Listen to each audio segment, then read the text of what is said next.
Doctor Padekallu Vishnu ಭಟ್ಟರೊಂದಿಗೆ ಹಳಗನ್ನಡ ಕಾವ್ಯ ಶಾಸ್ತ್ರ ಅಧ್ಯಯನ ವಾಹಿನಿಯಲ್ಲಿ ಜನ್ನನ ಯಶೋಧರ ಚರಿತೆ ಉಪನ್ಯಾಸ ಮಾಲೆಯನ್ನು ಕೇಳುತ್ತಿದ್ದೀರಿ. ಶ್ರೀ ಗುರುಭ್ಯೋ ನಮಃ. ಜನನ ಯಶೋಧರ ಚರಿತೆಯ 4ನೆಯ ಅವತಾರದಲ್ಲಿ 59ನೆಯ ಪದ್ಯ ಈ ರೀತಿಯಲ್ಲಿದೆ. ನಿನಗಂ ಕುಸುಮಾವಳಿಗಂ ಜನಿಸಿದಮಳೆಂಬುವ ಭಯ ರುಚಿಮತಿಗಳ್ ಮುನ್ನಿನ ಜನ್ಮಮನಿತುಮಂ ನೆಟ್ಟನೆ ಬಲ್ಲರ್ ಕೇಳ್ದು ನಂಬು ನೀನ್ ಧರಣಿಪತಿ. ವಿಂಗಡಿಸಿ ಓದೋಣ.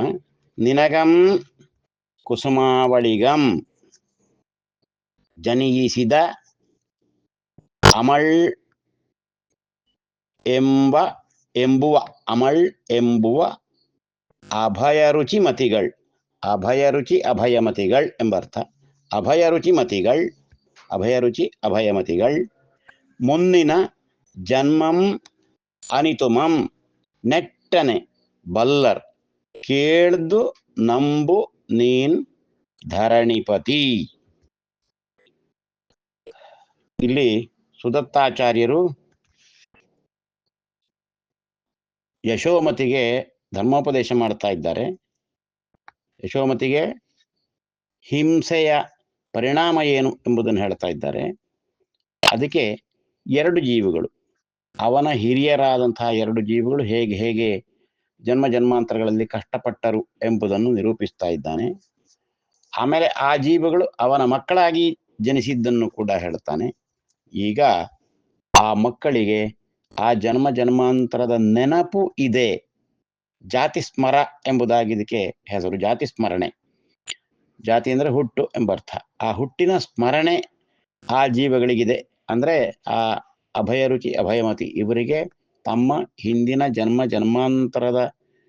ಜನ್ಮಾಂತರಗಳ ಬಗೆಗೆ ಸ್ಪಷ್ಟವಾಗಿ ನೆನಪು ಇದೆ ಎಂಬುದನ್ನು ಸುದತ್ತಾಚಾರ್ಯರು ಹೇಳ್ತಾ ಇದ್ದಾರೆ. ನಿನಗಂ ಕುಸುಮಾವಳಿಗಂ, ನಿನಗೂ ಕುಸುಮಾವಳಿಗೂ, ನಿನ್ನ ಪತ್ನಿಯಾದಂಥ ಕುಸುಮಾವಳಿಗೂ. ಇಲ್ಲಿ ನಿನಗಂ ಎಂಬುದು ಅದು ಸಮುಚ್ಚಯಾರ್ಥಕವಾಗಿ ಬಂದಂತಹದ್ದು. ಸಮುಚ್ಚಯ ಮತ್ತೆ ಎಂಬುದು ಇವೆರಡು ರೂಪದಲ್ಲಿ ಬರ್ತದೆ. ಸಮುಚ್ಚಯ ಎಂಬುದು ಮುಖ್ಯವಾಗಿ ಚತುರ್ಥಿ ಭಕ್ತಿಯಲ್ಲಿ ಹೆಚ್ಚಾಗಿ ಬರ್ತದೆ, ಉಳಿದ ಕಡೆ ಬರ್ತದೆ ಹೆಚ್ಚಾಗಿ. ದ್ವಿತೀಯೆಯಲ್ಲಿಯೂ ಬಂದು ಒಳಗೆ ಬರ್ತದೆ ಅಂತ ಹೇಳುವಂತಹದ್ದು. ಅಂದ್ರೆ ಇಲ್ಲಿ ನಿನಗೆ ಎಂಬ ಚತುರ್ಥಿ ವಿಭಕ್ತಿ ಆದ್ಮೇಲೆ ಬಂದು ನಿನಗಂ ಅಂತ ಆಯಿತು. ಆದ್ರೆ ದ್ವಿತೀಯ ವಿಭಕ್ತಿಯಲ್ಲಿ ಮಾತ್ರ ಎಂಬುದು ಪೊಕ್ಕಿರ್ಕುಂ, ಅಂದ್ರೆ ಪ್ರಕೃತಿ ಆದ್ಮೇಲೆ ಪ್ರತ್ಯಯ ಆಗಿ ಪದ ಆಗುವಂತಹದ್ದು. ಆ ಪ್ರತ್ಯಯಕ್ಕೆ ಅಂತ ಮೊದಲೇ ಸಮುಚ್ಚಯ ಬಂದು ಬಿಡ್ತದೆ. ನೀನುಮಂ ಅವನುಮಂ, ನೀನ್ ಎಂಬುದು ದ್ವಿತೀಯ ವಿಭಕ್ತಿ ಪ್ರತ್ಯಯ. ನೀನುಮಂ ಅವನುಮಂ ಹೀಗೆ ಬರ್ತದೆ ಅಂತ ಒಂದು ನಿಯಮ ಉಂಟು. ಇರ್ಲಿ. ನಿನಗಂ ಕುಸುಮಾವಳಿಗಂ, ನಿನಗೂ ಕುಸುಮಾವಳಿಗೂ. ಹೊಸ ಕನ್ನಡದಲ್ಲಿ ಎಂಬುದು ಸಮುಚ್ಚಯ. ಎರಡನ್ನು ಒಂದುಗೂಡಿಸುವಂತ ಸಮುಚ್ಚಯ ಅಂದ್ರೆ ಒಟ್ಟುಗೂಡಿಸುವಂತಹ ಒಂದು ಪ್ರತ್ಯಯದ ಸ್ವರೂಪದ್ದು. ನಿನಗಂ ಕುಸುಮಾವಳಿಗಂ ಜನಿಸಿದ ಹುಟ್ಟಿದ ಎಂಬರ್ಥ. ಯಮಳ ಯಮಳದೇವರಂತೆ ಅಶ್ವಿನಿ ದೇವತೆಗಳು. ಹಾಗೆ 2 ಜೋಡಿ ಎಂಬರ್ಥ. ಎಂಬುವ ಎಂಬ ಪದ ಪ್ರಯೋಗ ಇದೆ. ನಾವು ಹೊಸ ಕನ್ನಡದಲ್ಲಿ ಎಂಬುದಾಗಿ ಹೇಳ್ತೇವೆ. ಕೆಲವರು ಎಂಬುವ ಎಂಬುದಾಗಿ ಹೇಳುವುದುಂಟು. ಎಂಬುವ ಅಗತ್ಯ ಇಲ್ಲ, ಸಾಕು ಅಂತ ನಾವು ಹೇಳುತ್ತೇವೆ. ಆದರೆ ಎಂಬುವ ಎಂಬುದಕ್ಕೆ ಪ್ರಾಚೀನ ಪ್ರಯೋಗ ಇದೆ ಎಂಬುದು ಇಲ್ಲಿ ಗೊತ್ತಾಗ್ತದೆ. ಇಲ್ಲಿ ಎಂಬುವ ಎಂಬ ಪ್ರಯೋಗವನ್ನು ಮಾಡಿದ್ದಾನೆ, ತಪ್ಪೇನಲ್ಲ. ಜನಿಸಿದ ಎಂಬುವ ಅಭಯರುಚಿಮತಿಗಳ್, ಅಭಯರುಚಿ ಮತ್ತು ಅಭಯಮತಿಗಳು ಎಂಬ ಅರ್ಥ. ಅಭಯರುಚಿಮತಿಗಳ್, ಅಭಯ ಎಂಬುದು ಇಬ್ಬರ ಹೆಸರಿನಲ್ಲಿಯೂ ಸಾಮಾನ್ಯವಾಗಿರುವುದರಿಂದ ಒಂದು ಹೆಸರಿನಲ್ಲಿ ಅಭಯವನ್ನು ಇರಿಸಿಕೊಂಡಿದ್ದಾನೆ, ಇನ್ನೊಂದು ಹೆಸರಿನಲ್ಲಿ ಆ ಅಭಯವನ್ನು ಬಿಟ್ಟು ರುಚಿ ಮತಿ ಇದನ್ನೇ ತೆಗೆದುಕೊಂಡು ಅಭಯರುಚಿ ಅಭಯಮತಿಗಳು ಎಂಬಂತಹದ್ದನ್ನು ಅಭಯರುಚಿಮತಿಗಳ್ ಎಂಬುದಾಗಿ ಹೇಳಿದ್ದಾನೆ. ಒಂದು ವಿಶಿಷ್ಟ ಪ್ರಯೋಗ ಇದು.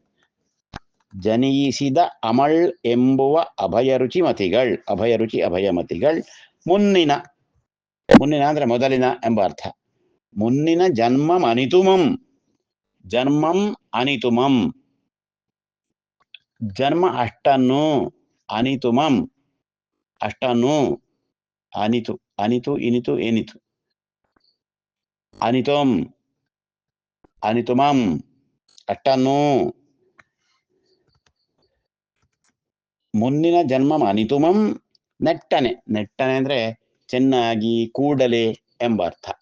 ನೆಟ್ಟನೆ ಬಲ್ಲರು, ಚೆನ್ನಾಗಿ ಬಲ್ಲರು, ಕೂಡಲೇ ಅಂದ್ರೆ ಯಾವಾಗ ಅವರಿಗೆ ಗೊತ್ತಾಯಿತು ಎಂಬುದಿಲ್ಲ, ಅವರಿಗೆ ಜನ್ಮದಿಂದಲೇ ಆ ಶಕ್ತಿ ಇದೆ, ಅವರಿಗೆ ನೆನಪಿದೆ. ಹಾಗೆ ನೆಟ್ಟನೆ ಬಲ್ಲರು. ಕೇಳ್ದು ನಂಬು. ಈಗ ನಾನು ಹೇಳಿದ ಕೂಡಲೇ ನೀನು ನಂಬಬೇಕಂತ ಏನಿಲ್ಲ. ನಾನು ಹೇಳಿದ ಅವರನ್ನೇ ಕೇಳು, ಆ ಮಕ್ಕಳನ್ನು ಕೇಳಿದಾಗ ಇದು ಹೌದೇ ಎಂಬುದನ್ನು ಅವರೇ ಹೇಳ್ತಾರೆ. ಯಾಕೆಂದ್ರೆ ಅವರಿಗೆ ಆ ಜನ್ಮಾಂತರಗಳೆಲ್ಲವೂ ಸ್ಪಷ್ಟವಾಗಿ ನೆನಪಿನಲ್ಲಿವೆ. ನೆಟ್ಟನೆ ಬಲ್ಲರ್. ಕೇಳ್ದು ನಂಬು ನೀನ್ ಧರಣಿಪತಿ ರಾಜ, ನೀನು ನಾನು ಹೇಳಿದ್ದೇನೆ ಎಂಬುದಾಗಿ ನಂಬುದಲ್ಲ, ಕೇಳಿ ನಂಬು, ವಿಚಾರಿಸಿಕೊ, ಅವರಿಬ್ಬರನ್ನು ವಿಚಾರಿಸು, ಇದು ಹೌದೇ, ಸುದತ್ತಾಚಾರ್ಯರು ಹೇಳಿದಂತಹ ಈ ಜನ್ಮಾಂತರಗಳಲ್ಲಿ ನೀವು ಬಂದದ್ದು ಹೌದೇ ಎಂಬುದನ್ನು ಕೇಳು, ಅವರಿಗೆ ನೆನಪಿದೆ. ಕೇಳ್ದು ನಂಬು ನೀನ್ ಧರಣಿಪತಿ ಅಂತ ದೀರ್ಘ ಇದೆ. ಧರಣಿಪತಿಯೇ ಎಂಬ ಅರ್ಥ. ಇಲ್ಲಲ್ಲಿ ಕನ್ನಡದಲ್ಲಿ ಈ ತರ ಒಂದು ಹೆಸರಿದ್ರೆ ಆ ಹೆಸರಿನ ಕೊನೆಯನ್ನು ದೀರ್ಘೀಕರಿಸಿದ್ರೆ ಅದು ಸಂಬೋಧನ ರೂಪವಾಗ್ತದೆ. ರಾಮ ಇದ್ದದ್ದು ರಾಮ ಅಂತ ಹೇಳಿದ್ರೆ, ಭೀಮ ಇದ್ದದ್ದು ಭೀಮ ಹೇಳಿದ್ರೆ, ಲಕ್ಷ್ಮಿ ಇದ್ದದ್ದನ್ನು ಲಕ್ಷ್ಮೀ ಅಂತ ಹೇಳಿದ್ರೆ, ಸರಸ್ವತಿ ಅಂತ ಹೇಳಿದ್ರೆ ಅದು ಕರೆಯುವ ಸ್ವರೂಪ ಅಥವಾ ಸಂಬೋಧನ ರೂಪ ಆಗ್ತದೆ. ಸಂಸ್ಕೃತದಲ್ಲಿ ಹಾಗಿಲ್ಲ. ಈಗ ಲಕ್ಷ್ಮೀ ಅಂತ ಹೇಳಿದ್ರೆ ಅದು ಸಂಬೋಧನ ರೂಪಕ್ಕೆ ಬರುವಾಗ ಲಕ್ಷ್ಮಿ ಅಂತ ಹ್ರಸ್ವ ಆಗ್ತದೆ. ಶಬ್ದದ ಸ್ವರೂಪ ಲಕ್ಷ್ಮೀ ಅಂತ ಇದೆ, ಆದರೆ ಲಕ್ಷ್ಮಿ ಅಂತ ಆಗ್ತದೆ. ಹಾಗೆ ಆ ರೀತಿಯಲ್ಲಿ ಇನ್ನು ಕೆಲವಾಗ ಬೇರೆ ರೀತಿ ಆಗ್ತದೆ. ರಮಾ ಅಂತ ಆಕಾರ ಅಂತ ದೀರ್ಘವಾಗಿದ್ರೆ, ಹೇ ರಮೇ ರಮಾ ಇದ್ದದ್ದು ರಮೇ ಅಂತ ಆಗ್ತದೆ ಸಂಬೋಧನೆಯಲ್ಲಿ. ಹಾಗೆ ಸಂಬೋಧನೆಯಲ್ಲಿ ಬೇರೆ ರೂಪಗಳು ಬರುವಂತಹದ್ದುಂಟು. ಕನ್ನಡದಲ್ಲಿ ಸಾಮಾನ್ಯವಾಗಿ ದೀರ್ಘ ಆಗುವಂತಹದ್ದು. ಅದೇ ಆ ಕೊನೆಯಲ್ಲಿ ಯಾವ ಸ್ವರ ಇದೆಯೋ ಆ ಸ್ವರವೇ ದೀರ್ಘವಾಗಿ ಬಿಡುವಂತಹದ್ದು. ಹಾಗೆ ಧರಣಿಪತಿ ಅಂದ್ರೆ ರಾಜ, ಧರಣಿಪತಿ ಅಂತ ದೀರ್ಘ ಆಗಿದೆ. ಇಲ್ಲಿ ಧರಣಿಪತಿ ಅಂತ ದೀರ್ಘ, ಅದು ಆ ಸ್ಥಾನವು ಹಾಗೆ ಇರುವಂತಹದ್ದು. ಆ ಕೊನೆಯ ಸ್ಥಾನ ಸಾಮಾನ್ಯವಾಗಿ ಅಲ್ಲಿ ದೀರ್ಘವೇ ಇರ್ತದೆ. ಈ ಕಂದ ಪದ್ಯದಲ್ಲಿ ಕಂದದ ಅರ್ಧದಲ್ಲಿ ಅಂದ್ರೆ ಅರ್ಧ ಕೊನೆಯಾಗುವಾಗ, ಕಂದದ ಅರ್ಧ ಅಂದ್ರೆ ಎರಡನೇ ಸಾಲು ಕೊನೆಯಾಗುವಾಗ ಆ ಕೊನೆಯ ಸ್ಥಾನದಲ್ಲಿ, ಮತ್ತು 4ನೇ ಸಾಲು ಅದು ಕೊನೆಯಾಗುವಾಗ ಆ ಸ್ಥಾನದಲ್ಲಿ ದೀರ್ಘವೇ ಇರುವಂತಹದ್ದು ಪದ್ಧತಿ. ನೀನ್ ಧರಣಿಪತಿ ರಾಜ. ನೋಡಿ, ರಾಜ ಇದ್ದದ್ದು ರಾಜ ಅಂತ ಹೇಳಿದ್ರೆ ಅದು ಸಂಬೋಧನೆ ಆಯ್ತು. ಧರಣಿಪತಿ, ನಿನಗೂ ಕುಸುಮಾಬಳಿಗೂ ಜನಿಸಿದ ಈ ಅಭಯಮತಿ ಇವರಿಬ್ಬರಿದ್ದಾರಲ್ಲ, ಇವರನ್ನು ಕೇಳಿ ನಂಬು ಎಂಬುದಾಗಿ ಸುದತ್ತಾಚಾರ್ಯರು ಹೇಳ್ತಾ ಇದ್ದಾರೆ. ನಮಸ್ಕಾರ.